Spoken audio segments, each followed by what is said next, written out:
I'm Angela Tolar, your Metro Denver Certified New Home Specialist. So today I'm going to talk to you about the February numbers. And when we look at the month of February, I'm sure that you've heard lots of speculation about how the numbers look really bad for this year compared to last year.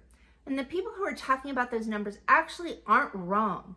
However, what they are missing is the nuance in what's happening in January compared to February. And overall, what we're seeing when we look at those 2 months, first 2 months for the year, is that we actually are having an improvement in numbers and that the market is actually starting to pick up again.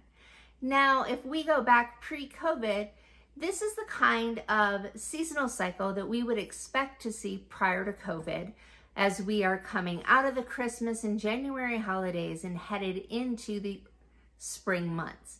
And typically there's an increase in the number of sales, the amount of inventory, there's a decrease in the number of days on market. So let's kind of take a moment now and dig into those numbers and really talk about what those numbers are and how they impact you.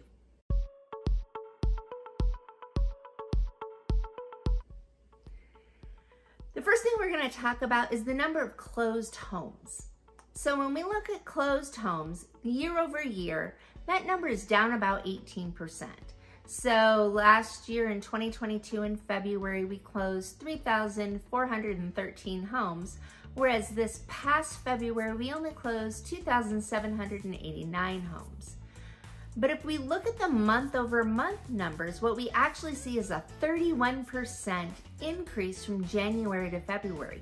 Now this is a huge increase. And this is actually really good for both buyers and sellers because what it says is that we're returning to this traditional seasonal market that we would expect to see this time of year. Moving on, let's talk about closed home prices and where we're at. Now again, your pessimistic people are going to say prices are down by 3%. And again, they are correct. If we look year over year from 2022 to 2023, prices did drop 3%. In 2022, the average home price was $575,000, where this past February, the average close price was $560,000.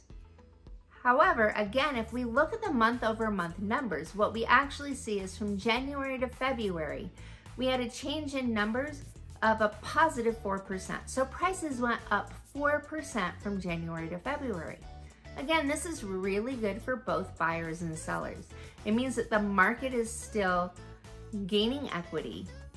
And so sales prices still are supported. The bottom of the market is not falling out. And this is what we want to see coming into the spring market where it tends to get a little invigorated. The next thing we want to look at is the number of new listings available. And again, your naysayers are going to be out there saying, oh my, we have 17% less houses than we had last year. And again, they are 100% correct. However, if we look at the number of houses available on the market, month over month, from January to February, we saw a 20% increase in those available homes. So if you were shopping in January of this year, you had 2,933 homes to choose from. But if you were shopping in February of this year, you had 3,531 homes available to look at and choose from. So again, this is a good thing. More inventory on the market, more for shoppers to look at. Now, from new listings, we go into pending listings, and these are houses that are currently under contract. Again, our year over year number is down by 8%, which is not a huge number. But if we look at the month over month number of houses under contract, what we see is that from January to February, that number increased by 18%. So that's a really nice bump in the number of houses going under contract. In January, we had 3,138 houses go under contract, whereas this past February, we had 3,697 houses go under contract. So again, this is a really good indicator coming into our spring season. Now, next let's look at the number of median days on market. So in 2022, we had this extraordinary market where the average number of days on market was only 4 days. And then as we started coming into 2023, we're looking at an average number of days in February of 27 days on market. So if you're looking at this, you're going, oh my, that's 23 more days on market this year than last year. And again, that's true. But COVID was an exceptional market with very, very, very low days on market. But if we look at January versus February, again, what we see is that our number in January was 35 days on market, but in February, we were only on market for 27 days. That's an improvement of 8 days.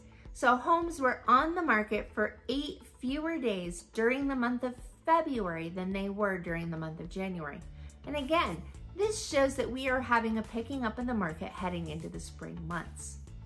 Now, the last thing that we want to look at is the number of weeks of inventory that we have available. So during 2022, we had exceptionally low inventory. There was only 2 weeks of inventory available. And in February 2023, we had an average of about 6 weeks of inventory available to us. So that's an increase of about 4 weeks worth of inventory. However, this is not a balanced market. This is still a seller's market. For Denver right now, for us to have a balanced market in Denver, we would need to have between 4 and 6 months, not weeks, months worth of inventory. And we're not anywhere near that number at this point. And the last thing I want to take a moment to talk about is some of the stuff that's going on in lending news. So as you may have heard today, the Fed met and they decided to hike the rate 1/4 point. This puts the new benchmark for bank-to-bank lending at 4.75 to 5%. And this is the rate that banks charge each other when they lend each other money. The second thing that's going on is that while mortgage rates are up year over year, what we're seeing right now is month over month, those rates have come down just a tiny little bit. So this is a positive marker. This means that it's just ever so cheaper to buy a house during the month of February than it was during the month of January. So if you're interested in what rates are, I recommend that you go to mortgagenewsdaily.com or you contact your mortgage lender. Now, the third thing I want to talk about is, obviously in the news this past week or so, we've been hearing about bank failures.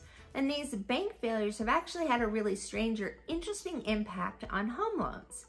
So there are some lenders right now that have decided that they want to make it easier for home buyers to buy down their interest rates. And they're doing some specialty programs that let you buy down your rate for less money than you've been able to do that for in the past. So if you haven't thought about buying down your interest rate and you have not yet closed on your home, I recommend that you actually reach out to your mortgage lender or your loan originator and have a conversation about, hey, what would it cost me to buy down my interest rate? And is it worthwhile? Because it may just be to your benefit to buy your rate down right now. I hope this information has been helpful and I look forward to seeing you next month.